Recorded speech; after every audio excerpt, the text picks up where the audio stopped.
താമരപ്പൂവിലിങ്ങനെ സുഖമായിട്ട് ചിരിച്ചിരിക്കണമെങ്കിൽ ഒരു ഭാരം ഉണ്ടാവരുത്. നമുക്ക് നിർമ്മലനായിരിക്കണം. ഒന്നിൻ്റെ ഉത്തരവാദിത്വം ഏറ്റെടുക്കരുത്.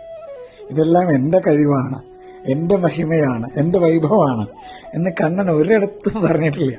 അതുകൊണ്ടാണ് ഇങ്ങനെ ചിരിച്ചിരിക്കാൻ പറ്റണതേ. ദ്രൗപദിയെ രക്ഷിച്ചില്ലേ കണ്ണൻ? അവിടെ പ്രത്യക്ഷപ്പെട്ടില്ല. വസ്ത്രാക്ഷേപം ചെയ്ത സമയത്ത് അവിടെ ഓടി വന്ന വസ്ത്രപ്രപഞ്ചം മുഴുവൻ കണ്ണൻ ദ്രൗപദിക്ക് കൊടുത്തു, കണ്ണാന്നൊരൊറ്റ വിളിക്ക് പകരമായിട്ട്.